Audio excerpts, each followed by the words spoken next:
Thank you. Hi. Much better being here. This is like vacation for me right now.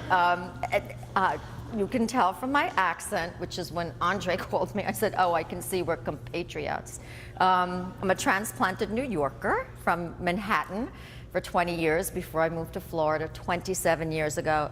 I cannot believe it was 27 years ago. I'm a New Yorker. I just lived there last year, right? But we have survived in 27 years. We've never left our home for a hurricane, and we've always been fine. We're 20 minutes west of Fort Lauderdale, so we are inland a little bit, and there must be some blessed pocket we're in because we only get tree damage and a lot of water.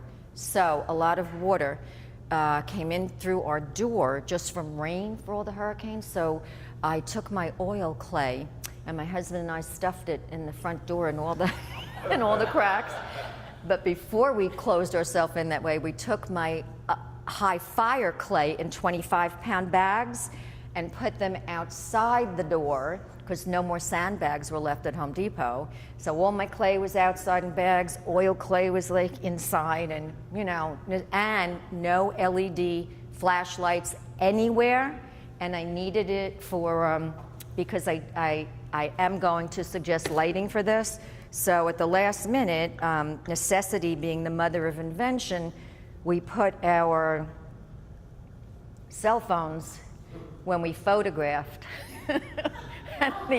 and these became our LED lights. So so I do want you to know I would like these illuminated if that's a possibility, and we'll talk about that as I go on. So I'm happy to be here. I'm very happy it's dry. I'm so happy to be out of there. It is stressful, as you know, but I had my work to keep me very busy, so I let my husband stress for me. So I want to thank you for considering me for this project. It's always a pleasure to get down to the semifinalist stage. You all know how competitive it is, and every time I feel it's a miracle. And I love doing the work. I'm known, and this is what I feel about myself, to be very, very site specific. I love getting into the challenge of what do you need, what do you require, what would be best for that particular site, and what would say Peoria. And then I get into my research, and research also involves, I know a lot of people, so I can make a lot of phone calls, and it turns out that I have a high school buddy who I haven't seen in 50 years, who invited me to Sedona afterward, and I have a project there because of him, and I'm heading there afterward. But they gave me lots of Arizona, Peoria, Sedona, whatever is indigenous to this area. And you know, so what I would design for Alaska, I would not design for here. So I feel very steeped in all the things that you are. I'm not conceptual, I'm not abstract, I'm site specific, and that's what I want you to think about. And I'm into branding, and I'm into that if they see this gateway feature, anybody who sees it goes, ah, Arizona, ah, Peoria. So that's what I'm about. And I gave you two choices, which happens often with me. I'm always full of ideas. I've been an artist since I'm born. And as I started doing what I felt was a gateway feature, having two, I thought to myself, because it's a difficult intersection. How do I make something where everybody's going to enjoy it properly? Whether you're biking to it, I think you said it was the end of a bike trail or the start of a bike trail will be there, and other things will be there eventually for a gathering space. So I had to be aware of pedestrians to make it wonderful for them. And of course, the vehicular traffic coming from four sides. How can everybody enjoy it? So I did that by creating artwork on all four sides. I don't want to put my flashlight through it. So these are two, and I do have them on your footprint, which I'm assuming that you had gotten an easement, I guess, and we can't go over the footprint, which is 10 feet by 20 feet. My scale is 1 inch to 1 foot.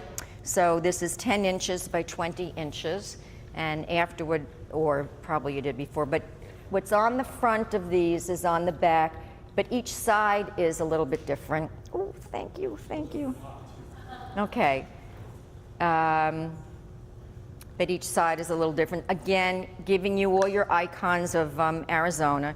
And then this one became, I call this my patchwork quilt of the different things, your Grand Canyon, your wonderful sunsets, your scraggly trees, birds, an Indian and Mexican.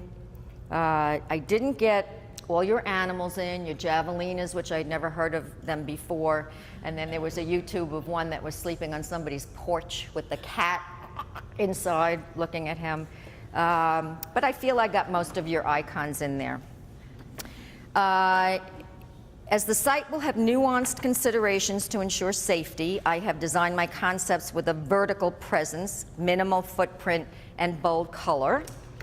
And let's just start. Okay. I want to go back and show you some of the work that will support that I'm capable of doing this. I'm also extremely mixed media. I work in ceramic, I work in glass tile, I work in glass, I work in metal, I work in stone, I work in concrete. I'm a printmaker, I'm a painter, and I love mixing materials. So these are some ceramic pieces that I've done around Florida. Floors, I love doing floors as well. This is an outdoor floor of rustic terrazzo. I've also done indoor terrazzo floors, and they both require different things. I'm also a public art consultant for 2 different cities, so for about 8 years now. So I'm very involved in other people's projects as well, which help me familiarize. I'm waiting for a ceiling project for me, because I know how to do them, but I haven't gotten one yet.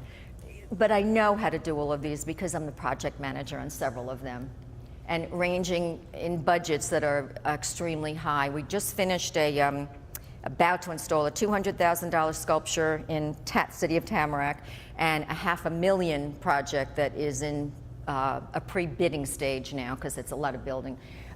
These are laser cut screens, and that is the method that I would be doing these. These would be laser cut, but they would have a polycarbonate sheet in front of them clear, so that there's no danger of, I don't have to worry code-wise for openings. In Florida, it's 4 inches. You can't have anything more than 4, but I don't have an opening because it will be covered. And then wind load, if I should be so lucky to get to that stage, an engineer will tell me higher up we can have things open. Whatever is specified engineering-wise, I will do. These restroom screens happened out of necessity. I was part of the design team for a park, a multi-million-dollar park, that a landscape architect had gotten the project, and he put me on the team as the public artist. In working with, the park was swampland when we started. I suggested the first structure going up was going to be restrooms, and I said, you know, when I take my kids, you know, when I go to their games and whatnot in the parks, and I have to go to the restroom, I hate that I feel everybody knows I'm going to the restroom. So I would love like a privacy screen in front of that door, so I could go in and go out and not feel like I'm being watched. So my screens became the idea for the architect to design the restrooms. Again, this was a small project that I just finished for a private apartment building in a town called Wilton Manors, and he already had the fountain, and he wanted a sculpture for the fountain. This is called Lotus. Powder-coated aluminum flames in the background. This is a veteran's memorial. And in the front there are 8 columns that are 6 are etched with veterans' names, and 2 columns have imagery etched on glass, and they're lit. And again, I had done this at 2 separate times. The flames came first years ago, and it was a very moderate budget, and that's another thing I want you to consider with me. I'm really good with budgets. The flames ranged in height from 22 feet to 14 feet. There are 5 of them, and it was a $30,000 project. And for that, I got a 12-foot footer included, and I wanted lighting again. So in the footer, I embedded 3 well lights, which were not that expensive, and I put a colored filter in each light. So one is red, one is yellow, one is blue, so that at night it glows and it looks like a flame. And the entire lighting, including the engineering, was $6,000.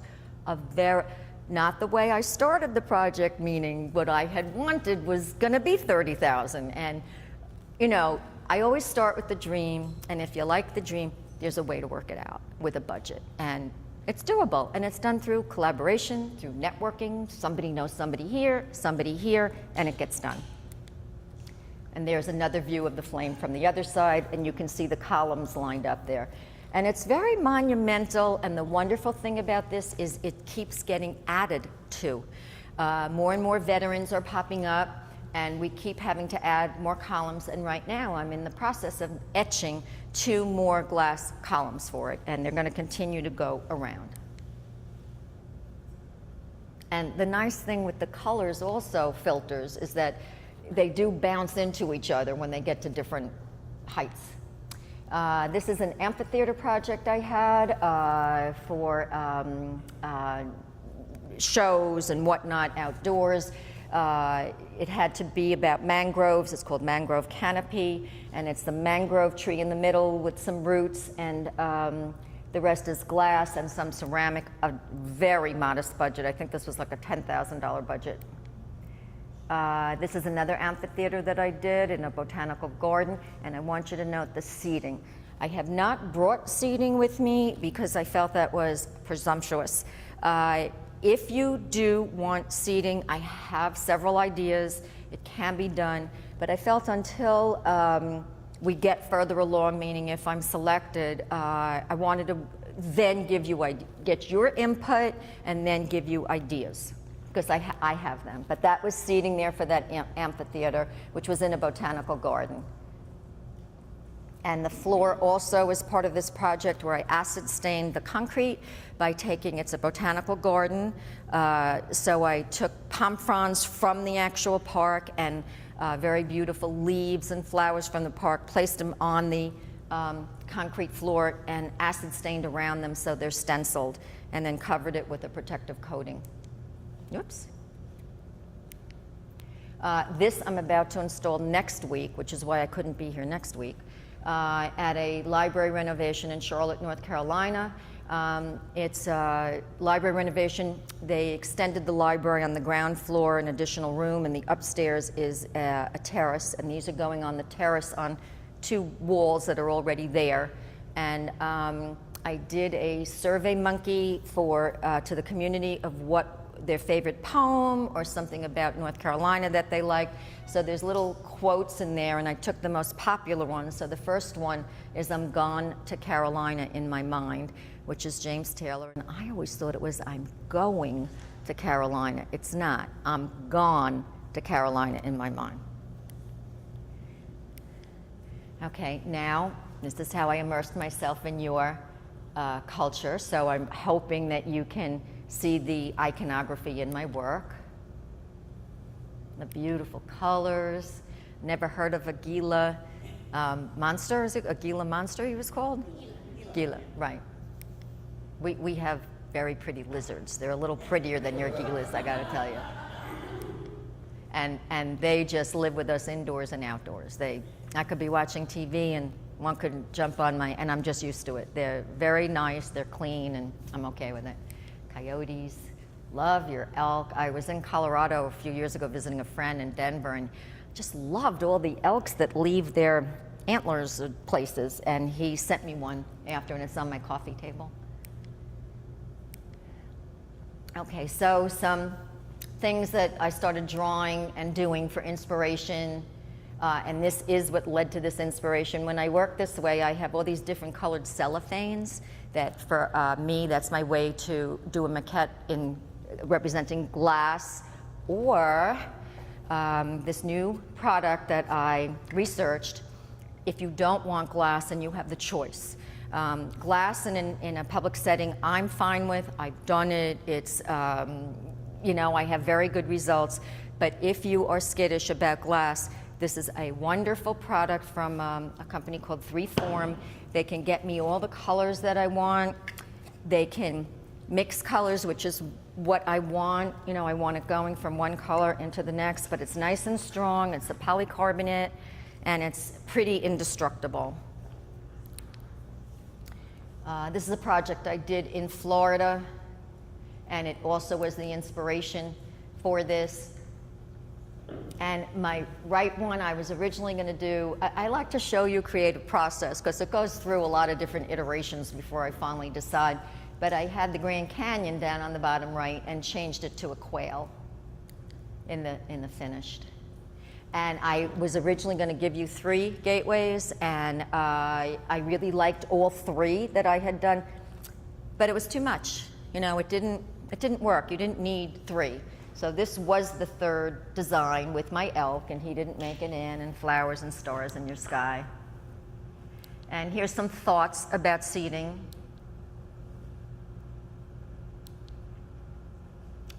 This is something I'm doing in Washington, D.C. right now it's an outdoor children's classroom, but the seating was based on seating that I did for another D.C. project where it's little pods, powder-coated aluminum in different colors, which could be matching some of these nice colors here.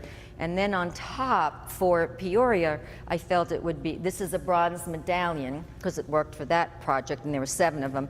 But I more envision concrete with embedding different images of iconography from your area. A beautiful, well, a coyote, or the Gila, or foliage, or if you want words. I mean, the options are endless. Different seating configurations. Okay, and now we've put it into sight for you. And these are if it were the 2 gateway features facing each other, what it would look like.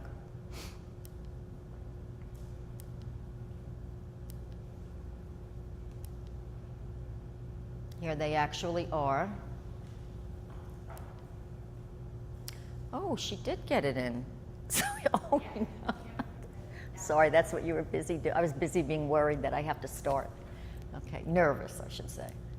Oh, so let's go back. So the 2 gateways are 12 feet high, including the base, and the base is where I would figure out lighting, if we can get conduit to the site, if you want lighting, if that's an option. This does not have to be lit. It's going to be gorgeous during the day, and ambient light at night. They're 12 feet high, they're 4 feet wide in the front, and she forgot to say they're 2 feet in depth this way for the 2. She just was showing you the 3 faces so that you could see that the 2 sides at the same time. And I say she, the one who put it into Photoshop for us, that all 4 sides are different and you have 2 different faces.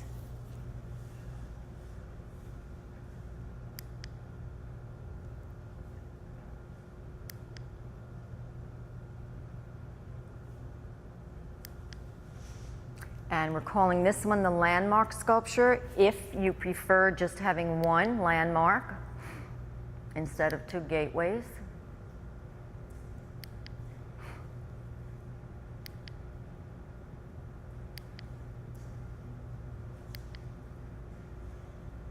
And here's the landmark. So with the landmark, whereas the smaller ones, you get the same image front and back. This one, I gave you the 2 different images, front, and then the other one on back, and then I chose 2 sides that I liked best from the 4. But again, I always want to say, this is what I chose, and I don't live here. So I'm bringing you my ideas from research. I love collaboration because it makes me better. You give me ideas that I didn't have. So I enjoy changes. I enjoy the collaborative process. So anything that anybody feels they would like to see additional or taken out, I'm amenable. the light behind the big one now.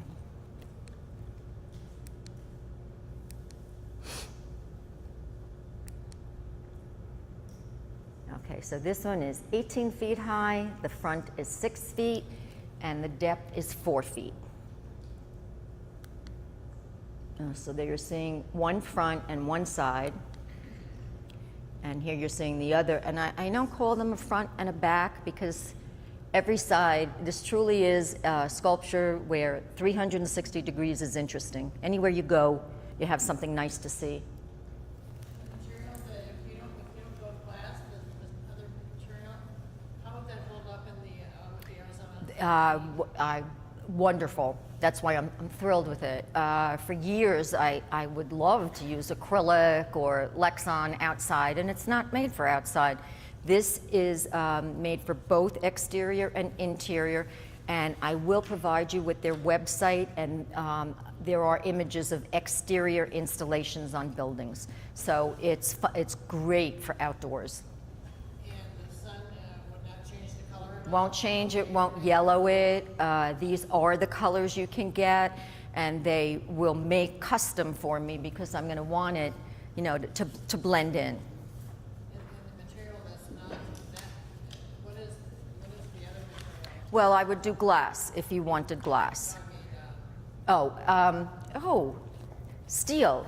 My steel cutout, I held on. I'm glad you asked. I have it somewhere.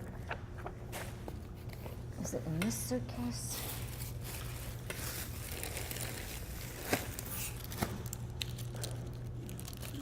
Laser cut steel, and it would be polished, so it has a little bit of a grit to it, of a texture. Very durable, great for outdoors, stainless steel. It would get a protective coating and it doesn't rust, and it's wonderful for outdoors. And a lot of outdoor sculpture is in that material. So when you say polished, not a high polish? Not a high polish, just kind of like your refrigerator, if you have a stainless steel refrigerator, which I never realized until recently. At home, I'm always explaining the material, and then someone said, Beth, go look at your refrigerator, go look at your dishwasher if you have stainless steel. It's exactly what that piece is that I'm sending around.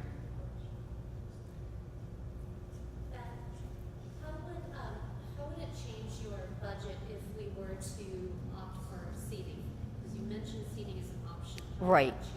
I feel that I could put it in the budget that it would be with the 140. I feel at this point.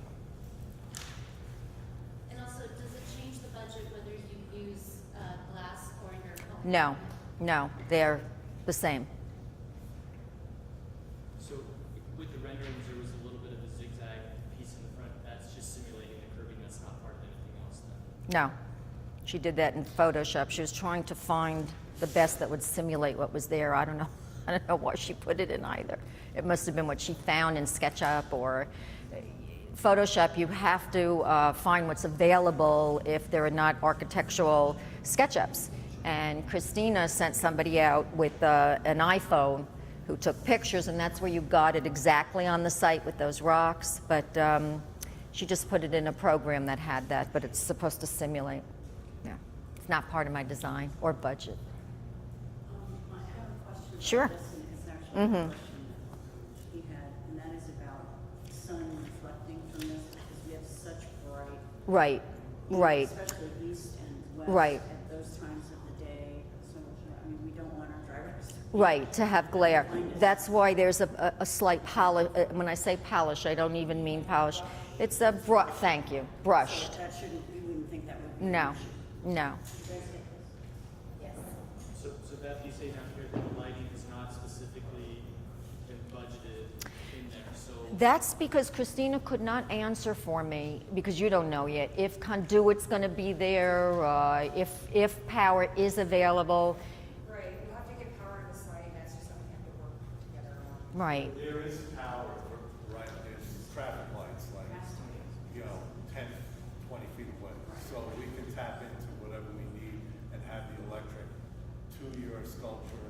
We provide that, you provide from that junction box into the Wonderful.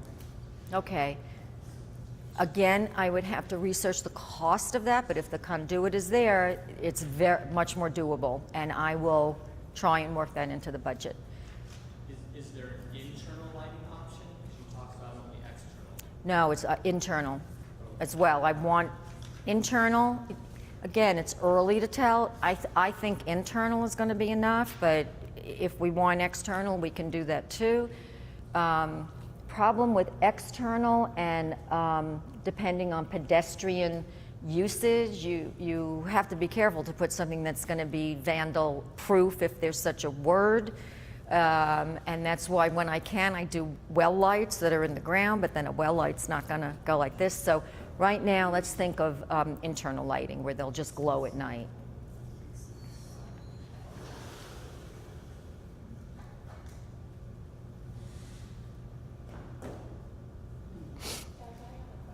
Sure. Oh, and I haven't been repeating the questions, I'm sorry. So in terms of longevity for our public art pieces, Right. how do we ensure the longevity of them and maintenance of them? Okay. I feel that how do we ensure the longevity and the maintenance of this piece? Stainless steel, it's outdoors, your utility boxes, it's used exterior all the time, it doesn't rust, and it's highly durable, and it should last you a lot of years, 20 years, more. This material, glass, we know the durability of glass, and this material from this company, again, it's very, very durable, it keeps its color. I feel vandal proof because it's going to be in a cage so nobody can get at it, and I feel that the durability and longevity is really good for a lot of years and not a lot of maintenance. This isn't going to get, if there's any dirt from the road and whatnot, hosing it down should do it with some sort of a brush if it's needed. It depends how dirty it gets. And if it helps, we have our public art, the whole collection, on a maintenance program. So depending on what the artist tells us and materials, we have a schedule. So like bronze sculptures, every 2 to 3 years, get cleaned, polished, waxed, you know, and so depending on the materials and depending on what the artist leaves us in instructions about the materials, we run a maintenance program. And what about, I hate to bring this up. Stainless steel. No, I was thinking of graffiti proof. Oh. How do you clean this? I mean, that's, obviously you don't want that to happen, and it's not likely. It's a lot more difficult distraction to that than it is aluminum, which if you're thinking in terms of our last project, but you can buff it, and in which case, when it's all said and done, you really wouldn't know that. And also, person height. There is an anti-graffiti spray that is made that you can put on a sculpture outdoors that if graffiti happens, you can wipe it off. So if you want to do that, we can. And you do it like person height. I mean, they're not going to climb up it, hopefully. You hope that won't happen. I know, but you have to ask. You have to. It's part of our process to get instructions from the artist and keep them in file and follow directions of the maintenance or prevention. Our murals from Gallery 37, we've already applied graffiti coats to it, and we know at what intervals we have to renew it. And then I have one other question, and that is, what's the depth of the bases of those two different ones? That very the bottom part? Okay. This base is 3 feet high, and it just comes out a little bit more than the sculpture. And this base is 1.5 feet high. Now, is that also the stainless steel? Yes. Or is that, okay, so Yes. so that's stainless steel all the way? All the way through. Yes. Oh, is that light shining? It's shining in my eyes.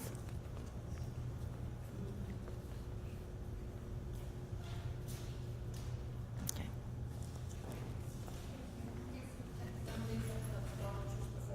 I'm sorry. You have done these types of sculptures before? Well, as I showed in my support material, I have done, I love cutting out, I do. So I have done a few. I showed you the privacy screens going into the restroom. That's the same. feature. And I right now am in fabrication for a cone-shaped sculpture that has all the cutouts also, and stainless steel. So I'm very familiar with it. And what happens also, oh, and the library leaves, that's this material, okay? And that one I polished with a pattern, which I don't recommend here because you have enough going on. What else was I going to say about it? So yes, I have done it several times, and it's wonderfully durable for outdoors. Oh, I know what I was going to say. And any sharp edges are ground down so that it can't be dangerous to anybody. Anything that ends up sharp after the CNC cutting, which is laser cutting, is we're cognizant of public safety. That's public art. It's not just about art. Got to be careful with it out in the public.